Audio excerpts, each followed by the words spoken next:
ఆయన రాకడ దినాల్లో ప్రియులారా, దేవుడు తన సంఘాన్ని తన మహిమ కొరకు సిద్ధపరుస్తున్నటువంటి ఈ దినాలలో ప్రియులారా, ఆ రాకడ దినపు పరిస్థితులను మరొకసారి మనం జ్ఞాపకం చేసుకున్నట్టు ద్వారా సంఘం తనను తాను ఆయన మహిమ కలిగిన రాకడ కొరకు సిద్ధపడిన భార్య వలె, వధువు సంఘం వలె ఉండాలి అని దేవుని యొక్క కోరిక ఉన్నట్లుగా ఈ లేఖనాలు ధ్యానం చేస్తున్నప్పుడు ఒక దేవుని సేవకుడిగా నేను గ్రహిస్తున్నా.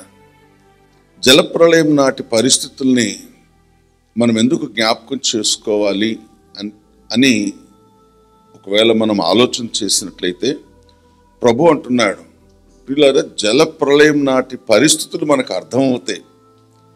ప్రభు రాకడ కొరకు ఆయా తరములలో ఉన్నటువంటి క్రైస్తవ సంఘాలు ఏ విధంగా సిద్ధపడాలి అనేటువంటి ఆలోచన పరిశుద్ధాత్మ సహాయం ద్వారా మనకు కలిగినప్పుడు మనం అందరం కూడా ప్రియులరా, మరి ప్రభు రాకడ ఆలస్యమైపోయింది ఏంటి, ఇంకా రాలేదు, వస్తా అన్నాడు ఇంకా రావట్లేదు అనేటువంటి భావన మనలో లేకుండా ఒక శుభప్రదమైన నిరీక్షణ కలిగి ప్రభు రాకడ కొరకు మనం ఎలా సిద్ధపడాలో, సిద్ధపడకపోవటం వల్ల జలప్రళయంలో నోవహు కుటుంబం తప్ప మిగతా మనుషులందరూ కూడా ఎలాగా జలప్రళయంలో నాశనమైపోయారో ఆ పరిస్థితులను చూసినప్పుడు మనం ఎలాగ సిద్ధపడాలో ఆ వాక్యమే మనల్ని సిద్ధపరుస్తుంది, ఒక మంచి నిర్ణయానికి మనల్ని తీసుకొస్తుంది. కాబట్టి ప్రియులారా, పరిశుద్ధ బైబిల్ గ్రంథంలో మనం చూసినట్లయితే ఇప్పుడు నోవాహు, ఆయన భార్య, 3 కొడుకులు, 3 కోడళ్ళు ఎక్కడున్నారు? ఓడ లోపట ఉన్నారు. ప్రియులారా, ఓడ లోపట ఉన్నారు. జలప్రళయం వచ్చేసింది. ప్రియులారా, ఆ యొక్క నీళ్లు భూమి మీద పారుతూ ఉన్నప్పుడు ఆటోమేటిక్గా ఆ ఓడ కూడా నీటి పైభాగమును తేలి ఆడుతూ నడుస్తూ ఉంది. ఆ భయంకరమైనటువంటి జలప్రళయంలో చాలామంది, అంటే ఇంకా మిగతా ప్రతి జీవరాశి, శరీరులైనటువంటి వారందరూ కూడా ప్రియులారా ఆ జలప్రళయంలో నాశనమైపోయారు. కానీ నోవహు ఆయన కుటుంబం మాత్రం ఎక్కడున్నారు? ఓడలో ఉన్నారు.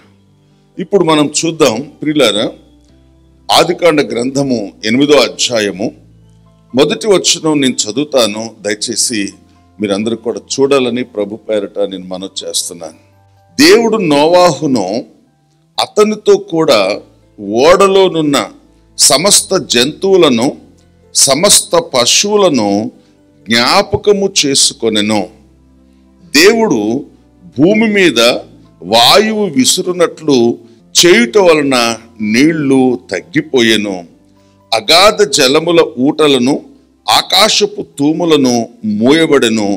ఆకాశము నుండి కురియుచున్న ప్రచండ వర్షము కూడా నిలిచిపోయెను. దేవునికి స్తోత్రం కలుగును గాక. హల్లెలూయా. ప్రియులారా, పరిశుద్ధ బైబిల్ గ్రంథం మనకు ఇస్తున్నటువంటి సమాచారాన్ని బట్టి ఈ మొత్తం జలప్రళయం ఎంతకాలం ఈ భూమి మీద ఉందటంటే 1 సంవత్సరం 17 రోజులు యూదుల క్యాలెండర్ ప్రకారంగా ఈ జలప్రళయం యొక్క ప్రభావం ఈ భూమి అందంతటా దాదాపు 1 సంవత్సరం 17 రోజులు ఈ యొక్క జలప్రళయం యొక్క ఎఫెక్ట్ ఉంది అని. ఆ తర్వాత ఇప్పుడున్నటువంటి క్యాలెండర్ ప్రకారంగా మనం క్యాలిక్యులేట్ చేస్తే ఖచ్చితంగా 1 సంవత్సరం దీని ప్రభావం ఈ భూమి మీద ఉంది అని. Praise lord. అయితే ఈ సంవత్సరం అంతా ఉన్నటువంటి జలప్రళయంలో మరల దీన్ని 2 భాగాలుగా చేసినప్పుడు అతి తీవ్రమైనటువంటి పరిస్థితులు ఎన్ని రోజులు ఈ భూమి మీద ఉన్నాయంటే 150 రోజులు ఈ జలప్రళయం అతి భయంకరంగా, బీభత్సంగా ఈ భూమి మీద ఉన్నట్లుగా దేవుని యొక్క లేఖనాలను బట్టి మనం అర్థం చేసుకోగలుగుతున్నాం.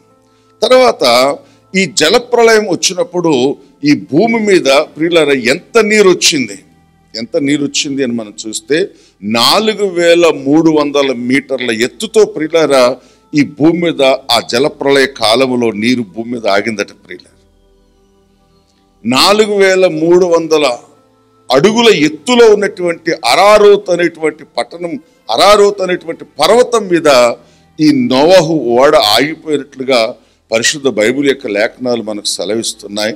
ఆ తర్వాత గడిచిన 10 సంవత్సరాల క్రితం ప్రియులారా ఆర్కియాలజీ డిపార్ట్మెంట్ వాళ్ళు ప్రియులారా ఈ పర్వతం ఎక్కడ ఉందని రీసెర్చ్ చేసినప్పుడు టర్కీ దేశంలో ప్రియులారా ఈ యొక్క అరారోతు పర్వతం ఉంది. ఆ పర్వతం మీద ఇప్పటికీ కూడా నోవహు యొక్క ఓడ ఆనుమాలు రీసెర్చ్ చేసి కనుగొనబడ్డాయి. దేవుని స్తోత్రం కలుగును గాక.